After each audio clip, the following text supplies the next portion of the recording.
Hello everybody. I hope you all are well and staying safely at home, right? So try to be active, smart and serious about your studies also, because you are going to give your first board exam. So this is the question number. Let's have a, you can say, exercise. This is question number 15 of your chapter 9 trigonometry.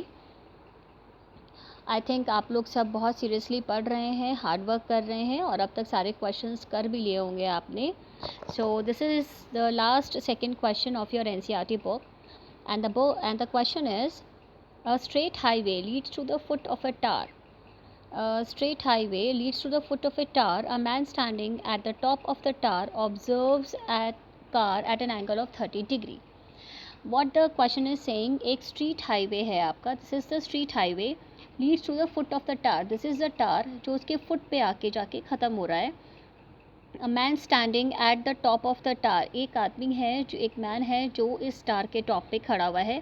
And he is observing a car at an angle of depression of 30 degree.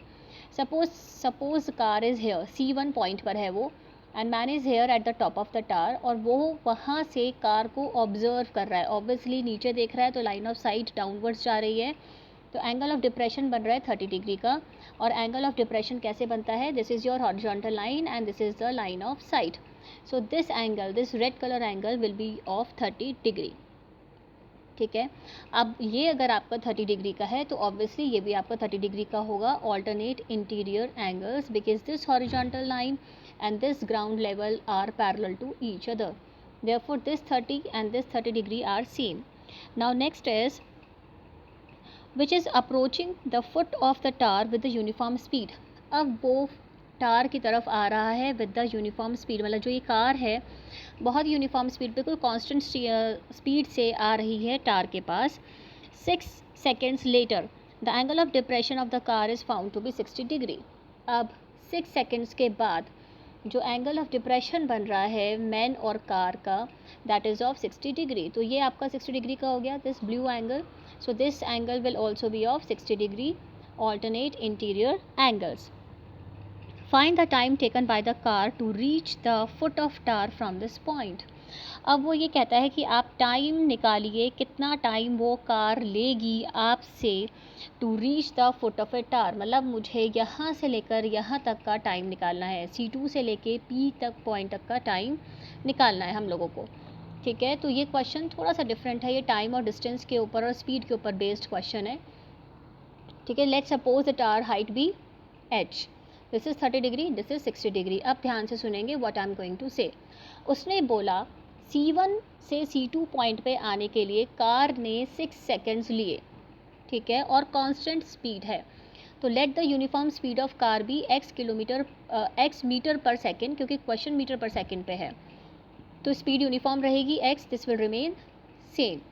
तो distance from C1 to C2 will be speed into time, that is x into 6, क्योंकि यहाँ से यहाँ तक आने में वो 6 seconds ले रहा है और आपकी स्पीड कितनी है x.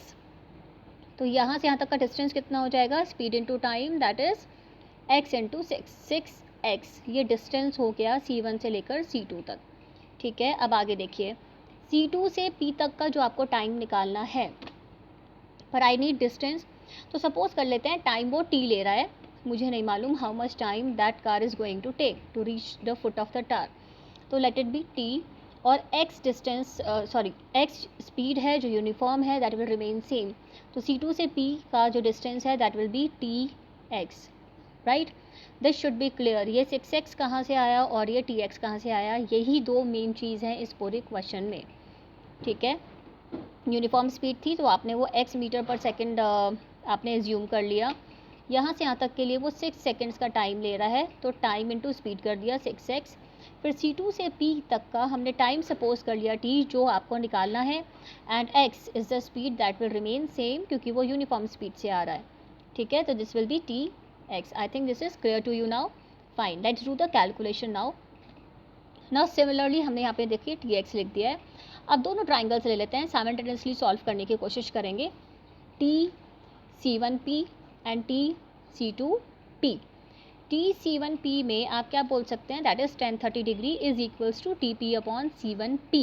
C1 से पूरा P तक का डिस्टेंस लेंगे तो this will B H upon 6x plus TX. यहाँ पे थोड़ा कैलकुलेशन का ध्यान रखिएगा so that you will not made any error. H upon x common ले लीजिए, T प्लस 6. ठीक है, तो आपका जो H आ जाएगा that will be after cross multiplying you will get x T plus 6 upon root 3. Right, now come to the next another triangle. यहाँ पे हो जाएगा आपका 1060 डिग्री, क्योंकि यहाँ पे 1060 डिग्री लग रहा है. H upon TX, H upon TX, तो आपका x कितना आ गया, H upon T root 3, H आ गया आपका TX root 3. This is equation number 2. Now after solving this 1 and 2, क्योंकि यहाँ पे दोनों H H हैं और H मुझे चाहिए भी नहीं, आई डोंट नीड H, क्योंकि मेरा जो मेन मोटिव है वो T को निकालने का है. तो यहाँ पे दोनों इक्वेशंस को इक्वेट कर देते हैं. दोनों तरफ आपके पास H की वैल्यू आई है तो इक्वेट कर दीजिए. T plus 6 upon root 3 is equals to T root 3. X से X कैंसिल हो गया, आपके पास सिर्फ T वेरिएबल रह गया जो आपको निकालना था. After solving it you will get 2T is equals to 6, that is T is equals to 6 seconds. It means that car will take 3 seconds to reach the foot of the tarp. Clear? This question is very very important. I have written here also. Please try to practice it again and again. Watch the video again and again and let me know whether you are able to do it yourself or not. Share with your friends so that they will also come to know, right? So practice it well. Do good work. Thank you.